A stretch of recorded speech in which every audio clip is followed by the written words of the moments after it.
Le Grand Matin Sud Radio, 7h, 8h30, Patrick Roger. C'est à la une, 7h12. Le pape pendant 2 jours à Marseille. Mobilisation des services de sécurité. Nous sommes avec Rudy Mana, porte-parole national du syndicat de police Alliance. Rebonjour à vous, Rudy Mana. Bonjour. Combien de gendarmes policiers mobilisés alors ?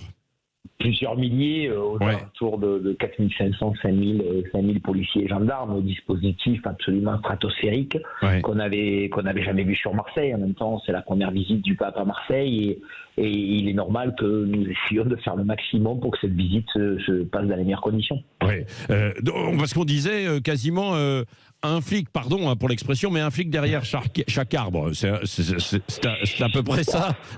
Vous savez, on est peut-être pas loin maintenant. Le pape, vous savez, c'est encore plus qu'un chef d'État américain, puisque le pape, quand il vient, non seulement il faut un dispositif absolument stratosphérique, comme je vous l'ai dit tout à l'heure, mais en plus il amène 350 000 pèlerins avec lui, puisque le chef d'État américain, quand il vient, il n'y a pas 350 000 personnes qui viennent le voir à Marseille. Le pape, lui, il y a 350 000 personnes qui viennent le voir, et en plus, il fait une messe au stade Vélodrome qui va attirer 65 000 personnes.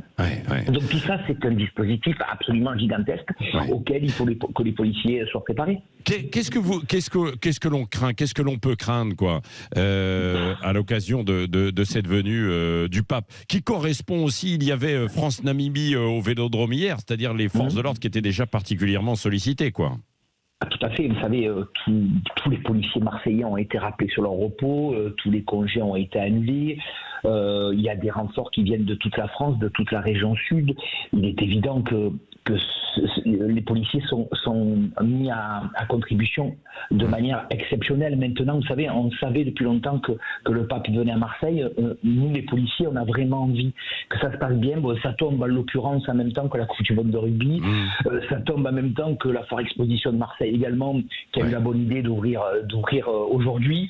Bon, tous ces événements font que, bien évidemment, on doit être prêt. Et puis ça tombe aussi, vous en avez certainement entendu parler, il y a des partis politiques extrêmement intelligents en France qui ont décidé de faire une manifestation contre les violences policières demain. Donc, à Marseille aussi, il y aura une... Non. Normalement oui, bien sûr. Ils veulent se rassembler à Marseille. Franchement, on en appelle à toutes ces personnes qui devaient s'y rendre. Je crois qu'il y a des moments dans la vie où il faut passer à autre chose. Je crois qu'il y a d'autres dates pour faire ça. Les policiers sont tellement mis à contribution. On a la visite d'un pape, la visite du pape, ça n'arrive quasi jamais. Et on a nécessité d'avoir tous les policiers engagés sur ce service-là pour que ça se passe le mieux possible. On est sous les yeux de la planète entière et on a envie que ça se passe bien. Non mais Marseille au cœur de la planète demain. Alors parmi les menaces, alors on parle de quoi? Il y a toujours les menaces terroristes. Il peut y avoir aussi les vendeurs, pas les vendeurs, mais les délinquants qui en profitent pour venir un petit peu raqueter, quoi. C'est ça aussi? Tout à fait, il y a 3 sortes de menaces. La menace terroriste que nous avons au quotidien en France. Là, on va être préparé. Il y a tous les effectifs, tous les services spécialisés. On aura une lutte anti-drone qui va être extrêmement présente. On a des effectifs avec la brigade maritime de Marseille sur la mer. On a aussi cette menace qui devient de plus en plus fréquente aujourd'hui en France. Cette menace, c'est des fémènes, des partis wokistes qui sont capables de faire des coups d'éclat et qui peuvent faire un peu n'importe quoi. Donc ça, on est extrêmement vigilant là-dessus. Et puis après, vous avez la délinquance du quotidien, effectivement, où on peut avoir de nombreux pickpockets qui viennent dans une foule absolument immense, mais je crois qu'elle va être beaucoup contrôlée. Il y aura des contrôles un petit peu partout. Il faut aussi dire aux Marseillais qu'il va falloir s'armer de patience parce qu'il y a beaucoup de rues qui vont être bloquées. Il y a beaucoup de contrôles qui vont avoir lieu. Il faut fuir Marseille, là, pendant le week-end. Non, mais... Quand on habite Marseille, c'est difficile de le fuir, surtout quand on y vit, quoi. Il faut pas sortir de chez soi, quoi. Voilà, il faut comprendre que si on sort de chez soi, ça va être extrêmement compliqué au niveau circulation. Ça va être compliqué parce qu'il va y avoir des checkpoints, mais ceux-ci, des checkpoints de la police partout.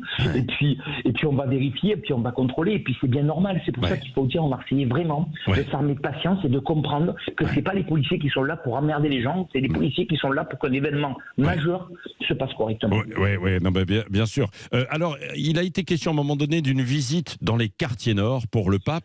Ça n'aura pas lieu, a priori. Écoutez, j'ai pas encore tout à fait l'information. Vous savez, si le pape veut aller voir une communauté catholique, une église, une paroisse dans la ville de Marseille, il va falloir qu'on trouve des solutions pour le faire. Mais il faut aussi s'adapter parce que quand un pape va quelque part, vous imaginez bien qu'il va pas avec 2 voitures devant et 2 voitures derrière. Il faut tout préparer autour. Donc, pour l'instant, j'ai pas l'information qui est. A priori, c'est ça. A priori, non, ça ne devrait pas se faire. Mais il y avait eu effectivement cette information qui avait circulé. Merci Rudy Mana et bon courage à vous, évidemment, à l'ensemble des policiers, que l'on salue d'ailleurs au passage, bien sûr, qui nous écoutent, porte-parole du syndicat de police Alliance. Merci à vous d'avoir été de bon matin sur Sud Radio.